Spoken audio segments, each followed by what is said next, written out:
आज के क्लास में देखिए आपको 7.2 के एक सम जो इम्पोर्टेंट है वो रह गया था, तो पहले मैं वो करा देता हूँ, फिर हम 7.3 स्टार्ट करेंगे। तो चलिए 7.2 का फर्स्ट क्वेश्चन, एक क्वेश्चन जो रह गया था क्वेश्चन नंबर 8, वो क्वेश्चन नंबर 8 देख लो पहले।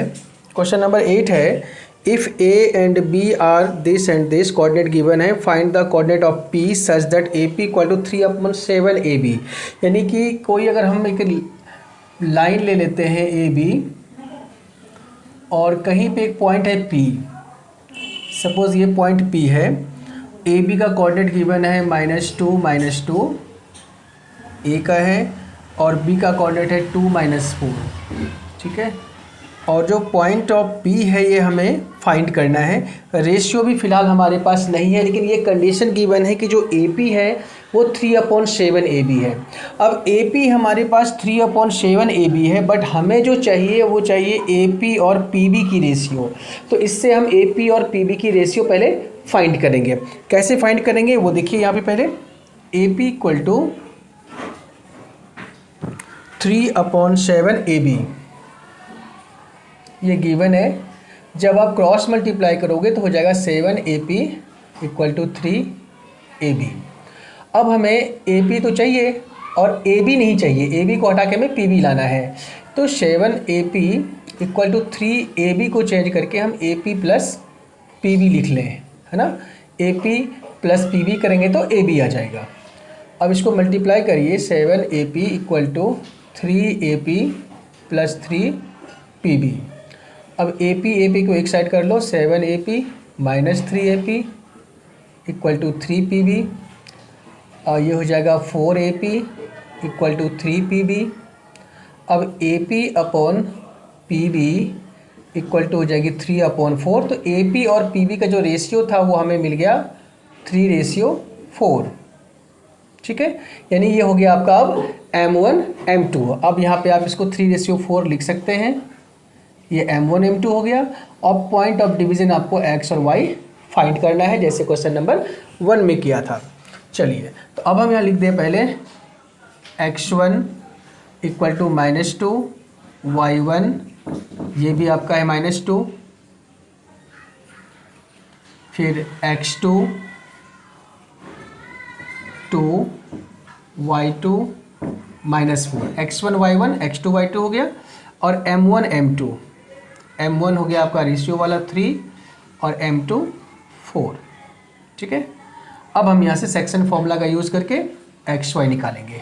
अब लिखिए यहाँ पे using section formula X equal to M1 X2 plus M2 X1 upon M1 plus M2। अब M1 हो गया आपका 3 multiply X2 2 M2 4 X1 -2 M1 plus M2 3 plus 4, ये हो गया 6 प्लस माइनस 8/7, तो ये हो गया -2/7। दूसरा Y का होगा M1 Y2 plus M2 Y1 upon M1 plus M2। तो M1 आपका है 3 मल्टीप्लाई Y2 गिवन है -4 प्लस M2 आपका गिवन है 4 मल्टीप्लाई Y1 गिवन है -2 upon M1 plus M2 3 plus 4, तो ये हो गया -12 और -8/7, तो -20/7। तो अब हमें निकालना था पॉइंट ऑफ डिवीज़न, यानी कि X और Y की वैल्यू जो कैपिटल में होता है। तो यहाँ पे आ गया पॉइंट ऑफ डिवीज़न या पॉइंट ऑफ P कह सकते हो आप। ये आ गया X की वैल्यू -2/7 और Y की -20/7। ये इसका आंसर आ गया, ठीक है।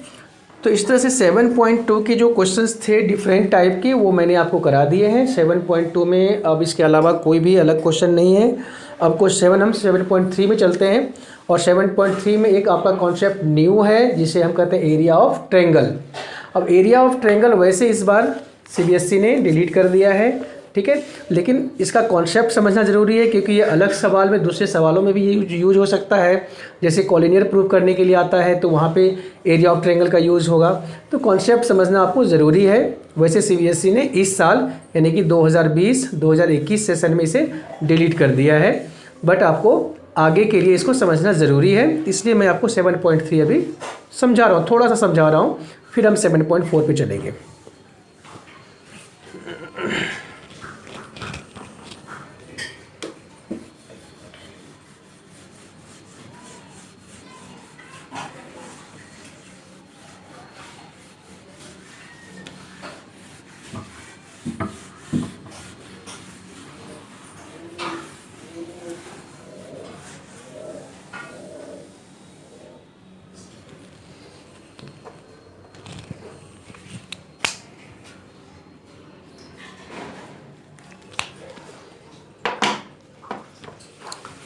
चलिए एक्सरसाइज 7.3 जो है area of triangle. Area of triangle का आप नॉर्मली वैसे जानते हैं कि राइट ट्रायंगल का जो एरिया होता है half into base into height होता है, बट यहाँ कोऑर्डिनेट में थोड़ा अलग होगा, क्योंकि यहाँ पे हमारे पास कोऑर्डिनेट्स गिवन होते हैं और कोऑर्डिनेट्स के अकॉर्डिंग हमें उसका एरिया निकालना होता है। तो अब पहले जैसे कि 7.3 की बात मैं कर रहा हूँ, find the area of triangle whose vertices are, vertices given है, यानी वर्टिसेस के कोऑर्डिनेट्स गिवन है और हमें उस ट्रायंगल की एरिया फाइंड करनी है। चलिए देखते हैं कैसे एरिया फाइंड होगा। 7.3 exercise question number 1 part first है। क्वेश्चन गिवन है 2 3, यानी एक वर्टेक्स ये है, दूसरा वर्टेक्स आपका है -1 0 और तीसरा वर्टेक्स है आपका 2 -4। ये तीनों वर्टेक्स गिवन है। अब आप चाहे तो यहाँ पे फिगर बना के भी समझ सकते हैं। एक ट्रायंगल का फिगर ड्रॉ कर लो, ABC। ए वर्टेक्स हो गया 2 3, बी वर्टेक्स गिवन है -1 0 और सी वर्टेक्स गिवन है 2 -4, ठीक है। अब इसे हम ले तो x1 y1 हो जाएगी, ये x2 y2, ये x3 y3। इसमें x1 y1 चूँकि 3 कोऑर्डिनेट्स हैं तो x1 y1 x2 y2 और x3 y3 भी होगा, ठीक है। अब एरिया ऑफ ट्रायंगल का जो फॉर्मूला है वो है area of triangle equal to half x1 y2 minus y3 plus x2 y3 minus y1 plus x3 y1 minus y2। ये आपका फॉर्मूला है एरिया ऑफ ट्रायंगल का, ठीक है। अब इसमें ध्यान रखना है, यहाँ पे ये जो साइन है वो मॉड का साइन है। यदि मॉड का साइन में आपने पढ़ा होगा एब्सोल्यूट वैल्यू छोटे क्लासेस में, तो कोई भी अगर नेगेटिव नंबर मॉड के अंदर होता है तो वो पॉजिटिव बन के बाहर निकलता है, और अगर पॉजिटिव है तो वो पॉजिटिव ही रहता है, वो नेगेटिव नहीं बनता, ठीक है। तो यहाँ कहने का मतलब ये है कि अगर एरिया ऑफ ट्रायंगल की वैल्यू आपकी नेगेटिव आ रही है तो वो पॉजिटिव में आपको लेना है, मॉड का ये काम है। अब चलिए आगे इस पर पुट करते हैं वैल्यू।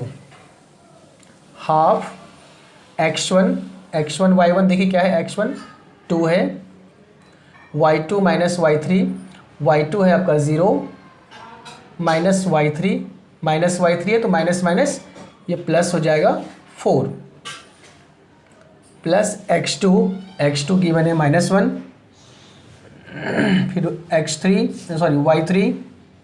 y3 आपका गिवन है -4 minus y1 3 plus x3 given है आपका 2 y1 3 माइनस y2 यानी 0, ठीक है। ये जो वैल्यूज़ थी हमने x1 y1 x2 y2 x3 y3 तीनों की वैल्यू हमने इसमें एज इट इज़ पुट कर दिया फॉर्मूले के अकॉर्डिंग।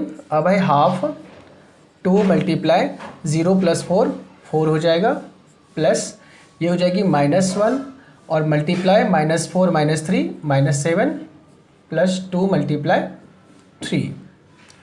अब ये हो जाएगा हाफ 2 4 जा 8 माइनस माइनस प्लस हो जाएगा 7 और प्लस 2 3 जा 6। अब हो गया हाफ और 8 7 15 प्लस 6 21। तो 21 यहाँ पे पॉजिटिव है तो कोई फ़र्क नहीं पड़ेगा, हाफ इंटू 21 कर दो तो 21/2 डेसिमल में ले आओ 10.5 और इसकी एरिया है ये, तो ये हो जाएगा स्क्वायर यूनिट्स।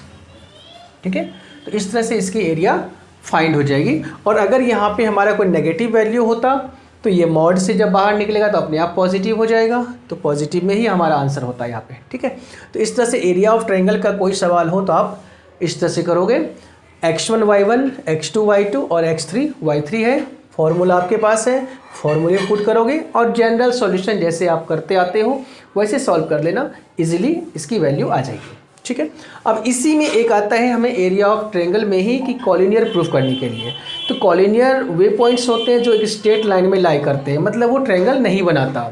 तो हम एरिया ऑफ ट्रायंगल के फॉर्मूले से कॉलिनियर प्रूफ करेंगे कि अगर एरिया ऑफ ट्रायंगल की वैल्यू 0 हो जाए, मतलब एरिया उसका है ही नहीं, अगर एरिया नहीं है तो इसका मतलब वो ट्रायंगल नहीं है। और जब ट्रायंगल नहीं होगा तो 3 पॉइंट्स अगर कोई ट्रायंगल नहीं बनाती है तो क्या होगा, वो एक स्ट्रेट लाइन बनाएगी और यही होती है कॉलिनियर। कॉलिनियर पॉइंट्स एक स्ट्रेट लाइन बनाती है। ठीक है, तो अब हम जो नेक्स्ट क्वेश्चन करा रहे हैं उसमें कॉलिनियर के बारे में आपको बताएंगे और कॉलिनियर को हम एरिया ऑफ ट्रायंगल से कैसे प्रूव करते हैं, कैसे सॉल्व करते हैं, वो भी आपको बताएंगे और आपको आगे उसी अकॉर्डिंग सॉल्व करना है सारे कॉलिनियर वाले सवाल को। ठीक है, वैसे कॉलिनियर वाले सवाल को आपने फर्स्ट एक्सरसाइज में भी किया है, वहाँ पे आपने डिस्टेंस फॉर्मूले का यूज़ किया है। ठीक है, बट वो थोड़ा सा लेंदी होता है और एरिया ऑफ ट्रायंगल इजी होता है, तो कॉन्सेप्ट समझना ज़रूरी है। वैसे इस साल ये एक्सरसाइज हट चुका है, ये एक्सरसाइज को डिलीट कर दिया है, ध्यान रखना, फिर भी मैं आपको कॉन्सेप्ट समझा रहा हूँ।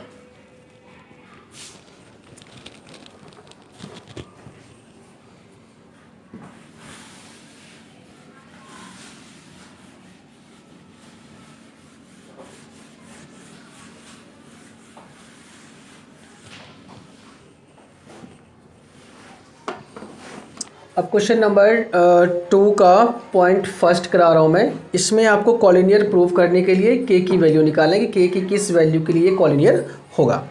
चलिए 2 का फर्स्ट पार्ट हो गया आपका। यहाँ पे गिवन है 7 - 2 फर्स्ट कोऑर्डिनेट है, सेकेंड कोऑर्डिनेट है 5 1 और थर्ड कोऑर्डिनेट है 3, k। ठीक है, तो अब यहाँ लिखिए for collinear points area of triangle equal to 0। अब एरिया ऑफ ट्रायंगल का जो फॉर्मूला है वो आप पुट कर दो यहाँ पे। Area of triangle equal to half into x1 y2 minus y3 plus x2 y3 minus y1 plus x3 y1 minus y2।